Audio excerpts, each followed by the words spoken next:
Hey everybody, it's Wednesday, and you know what that means. It's time for one Mel of a podcast. I am your hostess, Mel. Alright guys, I was down with COVID for over a week. Most of that time was spent sleeping, the rest gasping for breath or trying not to cough up a lung or a kidney. I also did some ruminating. Yes, ruminating. That's a big old educated word for the day. No more or my brain will start to hurt. Anyway, honestly, I was thinking about all that I do for others and how little I do for myself. I have a writing podcast for Pete's sake, and in all the excitement of interviewing authors, getting it ready to go, I didn't stop and quite look at the solo content I was putting out. So my apologies on that. I mean, don't get me wrong, it's okay, but it could be better. It's good info for new people starting stuff. And then I looked at my blog. I have had my blog since 2009. 2009! Well, there are some pearls of wisdom in there. I was a very prolific blogger for a few years when I look at my archives, and then it just sort of stopped. Why? What changed? Well, me. I don't know where to pinpoint the time I started collaborating with another group of authors, and to be honest, I don't want to. I'd like to just leave that in the past. So I will say that it took away a lot of my focus and attention, as did life at that time as well. So it was a combination, if I'm going to be truly honest here. I used my blog as a marketing platform for things. I used it to create a reader base for my fantasy books I was working on. And then those things just went bye-bye. It flopped, in my opinion, which, I put the cart before the horse, just as I had been warned by a good friend of mine at the time. I just ignored him and just knew I could make it work, because, that's kind of my personality. I'm stubborn. I can't help it. I kept telling myself, damn it, this is going to work, even if it kills me. So, the stress of it all almost did, and I really, really should have walked away from it entirely instead of trying to revive something that hadn't worked the first time. What's the definition of insanity? You get it. I put that old wheel on recycle and got run right over by it again. So what am I going to do different this time? Honestly, I started to do it all over again with the podcast. Cart, horse, yeah! However, I haven't been run over yet because I think I may have jumped out of the way, grabbed those damn reins, and pulled it all in. I absolutely adore doing this podcast, interviewing people, and helping to promote their work. It's what I do. I don't like to sell myself, I guess, because maybe I don't think I'm worth it. I don't know. And I know I'm not the only author out there who doesn't like to sell themselves. But sometimes I feel like I'm in the middle of an ocean, shouting about my stuff through a megaphone, and only a few passerby can kind of hear me. Does that make sense? I really need to put some work and effort into things, keep it fun, keep it snappy and sassy, while still actually helping you and me. I have a lot more stuff to set up and get settled before this will really get rolling, and I am going out on a limb here and asking, if you like any portion of my podcast, share it. If something made you laugh, tell me. I really do want to know, and I want to interact with my audience as much as I can. I will do shout-outs for any kind of support I get. I'd like to pick out a comment and or a suggestion from you guys and read it in the next episode and maybe discuss it. I'm trying to do live readings for some of the authors that I have interviewed, and that's part of my support over on Buy Me a Coffee and Patreon. If you support a certain amount, and it's fairly cheap, I will put your name out there if you're a new supporter. The live readings are in hope that I can help you share more of your work. I'll do the live recording, and then I'll record it, and then I'll put it up on YouTube, and you have access to all the links. You can tell your future readers, here, listen to an excerpt, if they want. So, if you're out there and you're just getting into the writing world, I hope something helped you. Don't put your cart before the horse. Work on your stuff. Then start working on establishing yourself as an author. Make connections. Find out what others are doing to promote their work. Decide right from the get-go where you're going with your story or stories. Are you going to query agents? Are you going right to your dream publisher? Are you going to self-publish? Figure that shit out right away. Then start marketing your brand. Author newsletter, yes or no? I'm learning that a lot of authors think it's very important, so I'm working on setting one up. I'm just a little frustrated with the process. And if I learn it really well, then heck yeah, I'm going to pass that information along to you guys. Beta readers. I love having beta readers, and they are very helpful. Now, here's the thing about that. Some people say you have to pay for a beta reader, right? Well, everything I've been told in my writing career since 2009, and maybe it's too old school, I don't know. But everybody said don't pay for a beta reader. Offer up a copy of your book, sign it, number it, whatever you got to do. Give them some swag. Put them in the acknowledgments of your book, whatever. Other people are saying that you should pay for a beta reader. They're saying that if you're going to pay somebody to help you, with your book, okay, I got that backwards. If you're going to have someone help with your book, you should pay them for their work, right? So that's kind of a discussion I'd like to have later on. And I'd like to get the opinion of more than just me and a handful of other people. I'd like to have a roundtable discussion about this. Critique partners. Sometimes a critique partner works really well for people. I like it to an extent. I don't like the fact that, and it sounds really selfish and I can't help it. I don't like the fact that I've got total strangers reading my stuff and telling me what to do. I sort of went down that road before and it was not helpful. I'm kind of shy away from critique people, critiquing groups especially, because I felt, honestly, I got shamed. I got shamed for my writing. It was too childish. Well, okay, I was a beginner. I was also made to feel like I was their competition and not their fellow author. So unfortunately, that kind of turned me off of critique partners. So if you ask and I hesitate, you know why. Mood board. Okay, this is something that I just learned about along with Bookstagram. I mean, what the hell? I was putting stuff up on Pinterest to show what my characters might look like, the setting that they were in, things of that nature. So I guess a mood board is just a larger extension of that you can share with people, along with your newsletter. So that is something that I will be trying here soon. Now, the other thing is, where will you be able to manage your social media best? Are you going to use Facebook? Are you going to use Twitter, Instagram? I apologize for my voice cracking there. I'm still getting over being sick. Sorry. But anyway, Facebook, Twitter, Instagram, Twitter. Guys, come on. Elon Musk is not going to charge people to use a social media platform. He might charge large corporations and businesses, yeah, but not the little guy, okay? He's not like that. Anyway, there's Tumblr, there's so many other things out there that you can use as a writer platform. And blogging is still kind of a good thing to do. It might seem old school, but it's good. And going back to querying an agent, I have yet to query an agent, but I would be willing to. As a matter of fact, I've been thinking about it a lot. Just for the experience of it and maybe to help you guys out along the way. I mean, why not? That's what this podcast is about, right? I'm trying to offer up tips and tricks to help everything run a little more smoothly. I don't mind doing the legwork to help you get the work done. But yeah, I have been thinking about querying an agent. Matter of fact, I have my NaNoWriMo coming up, and like I predicted, I changed my story. So I will be working on that for NaNoWriMo, and it's not anything like I've ever written before. No magic, no werewolves, paranormal beings, no creepy clowns, just a straight up mainstream contemporary. It's not even really a romance, so I don't know. Now, if you don't get your dream publisher, what are you willing to settle for? Will you always see it as settling, or are you going to maybe look at it as perhaps that's where this story's home was meant to be? Do your research, guys. I cannot stress this enough. There are tons of places to check people out. Agents, publishers, whatever, small presses. You get the idea.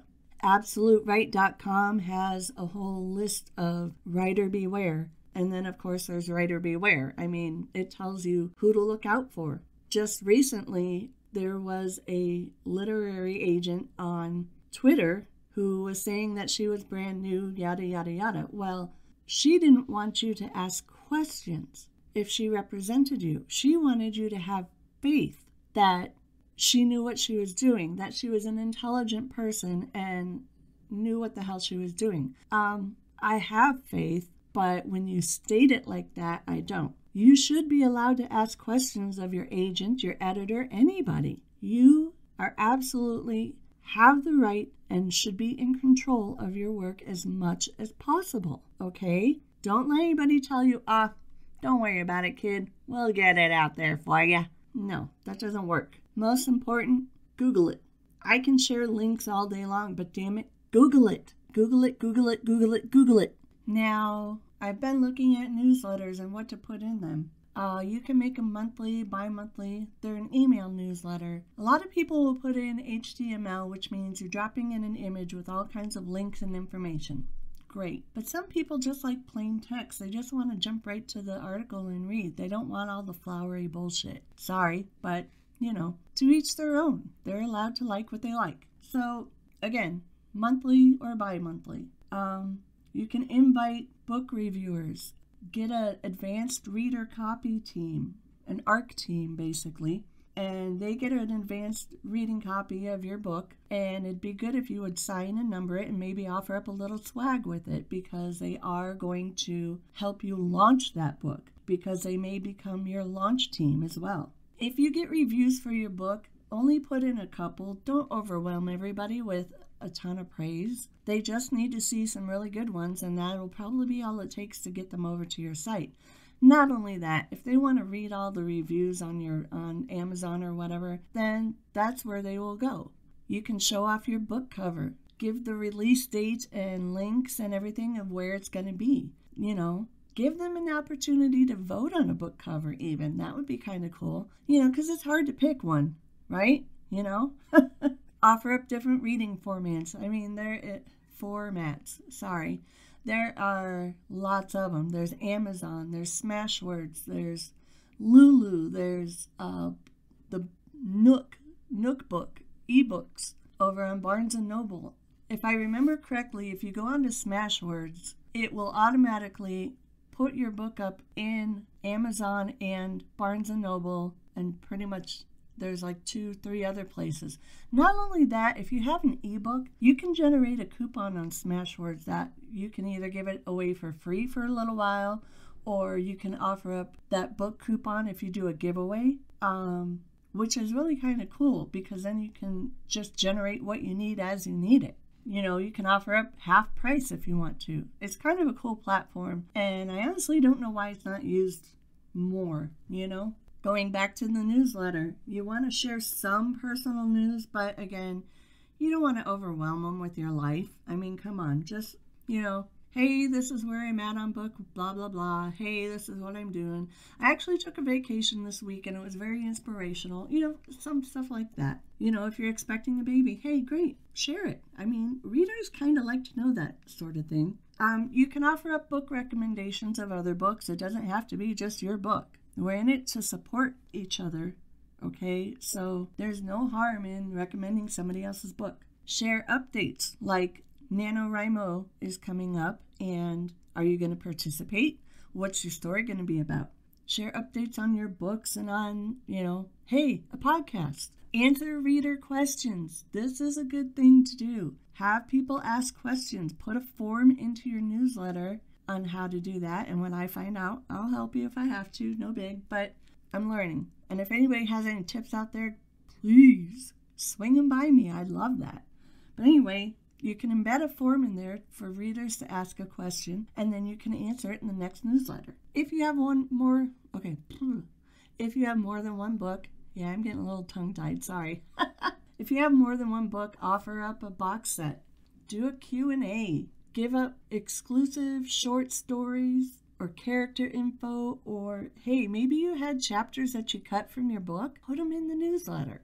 I personally, because I write paranormal, I know who my target God. I know who my target audience is. So I don't mind offering up some metaphysical and folklore facts, because I have a lot of different kinds of folklore in my stories. You can announce a book giveaway, and it doesn't have to be just your book. It could be another author that you think your readers might like. Everybody loves to get a free book, so ebook, whatever. But if you're going to do a giveaway, definitely look into Rafflecopter. I really like Rafflecopter, and I just went and did a entry into a book giveaway myself, and they were using Rafflecopter, so it was kind of cool. And get readers involved in your newsletter. What are they reading? Who are their favorite characters, either in the book they're reading or in your book? What are the favorite quotes they have from your story? That's kind of cool. I like hearing things like that. Ask them where they live or get an idea of where they live so you know if your book is going around the world. I mean, really, it's kind of cool to see your book in other countries other than the United States. Now let's circle back to mood boards. What are the types of things that you should put on there? Pictures of areas that your story is set in, pictures of characters, how you perceive them. I'm kind of on the fence about that because when I write, I like people to make up their own image in their mind of my characters and all of that. But, it'd be nice to see what I perceive them as. You can put in a playlist for music. You can put in pictures of like the type of dress for the era if it's in a different setting like that. Different countries, castles, whatever. Find some cool, like, fantasy artwork if you're doing a fantasy story. Okay, so we're working some stuff out here. We're taking notes, right? I can't do all the work for you, obviously, but each and every author and story is unique, like a snowflake or a monkey's ass, What works for everyone else may not work for you, and so you need to think outside the box. That's something that I learned on at an early age when I was going to art school. For advertising, my teachers always told us, think outside the box. Don't be afraid to be creative in your work as well as your promotion. Try different things, see what works, and then find a way to meld them into your unique package. There are so many tips and tricks and everything out there for new authors that it gets very overwhelming because everybody's flooding you with all kinds of information. Again, what works in the end is what you choose to do. Because quite honestly, not everything is going to work the way for you that it did for everybody else. That's it in a nutshell. You have the power to control how you get your book and your work out there. Take the information that interests you the most or that you think will work for you the most. Try it. If it doesn't work, move on to the next. Take notes of what works and what doesn't, though, because that's truly important. All right, everybody, I hope that helped you in more ways than one. I mean, if it did, again, guys, please leave me a comment. Message me on Twitter. Message me on Facebook. I have a Facebook page now. It's good to help share the content of this and help get feedback so I know what to do more of and what not to do, like babbling away, going, while that's all well and good and fun, it's not exactly podcast material. I would appreciate your feedback. I'm got a thick skin, so blunt honesty, go for it. I don't care. You're not going to hurt my feelings, I promise. And if you do, I'll just unfollow you. That's the power I have. No, it's all good. It's all good. You tell me what you like, tell me what you don't like, let me figure it out. Give me some podcast suggestions of topics that you really would like to talk about. I'm up for it. I'm looking for it. So again, I will be doing some live readings of authors that I've interviewed recently. If I interview you in the future, I'll do the same. I will be doing a live reading on Twitter, and then I will record it so it goes on the podcast, and then it goes on to YouTube where I can give out more information, links, whatever. And then that way you can copy and paste the URL so that you can share it with everybody. It's kind of a win-win. I'm also going to start doing some author roundtable discussions, invitation only. Mostly authors I've already interviewed or will be interviewing will be invited, but I do have a new Discord server set up for it specifically. And I now have a Patreon page and a Buy Me a Coffee page, and I did put up some stuff there for rewards, and right now it's mostly for authors. But yeah, go check it out. Links are in the description, as always. I will link to absolutewrite.com. Oh, there goes my voice again. And I do apologize for that. Hopefully next time I record, I will be doing much better. Right now I'm more stuffy than anything. So enough of that. Drop a comment. Let me know. Are you going to do critique partners, beta readers? What's your feeling on paying a beta reader? What are the pros and cons of critique partners? Are you going to try to use a newsletter or a mood board? Where are you on social media? Let me know. I'd love to follow you everywhere you're on social media. I am now on Instagram again. I say again because I was there before, but I kind of dropped it. But I'm back. So you can follow me on Instagram now too. And like I said, I have a Facebook page. If you're on Facebook, drop me a note. I'll send you a link. And yeah. So with that being said, y'all know I'm a gamer girl and I gotta give my voice a rest. So it's time to go blow shit up. Later. Now, if you like this podcast, either the information, the snark, or the sass, help promote it. Like, share, subscribe. You know the drill, guys. Come on. You can also buy me a coffee, a very big coffee, because your girl needs it over here. This takes a lot of time and energy. And I'll give you a shout out as thanks for your support.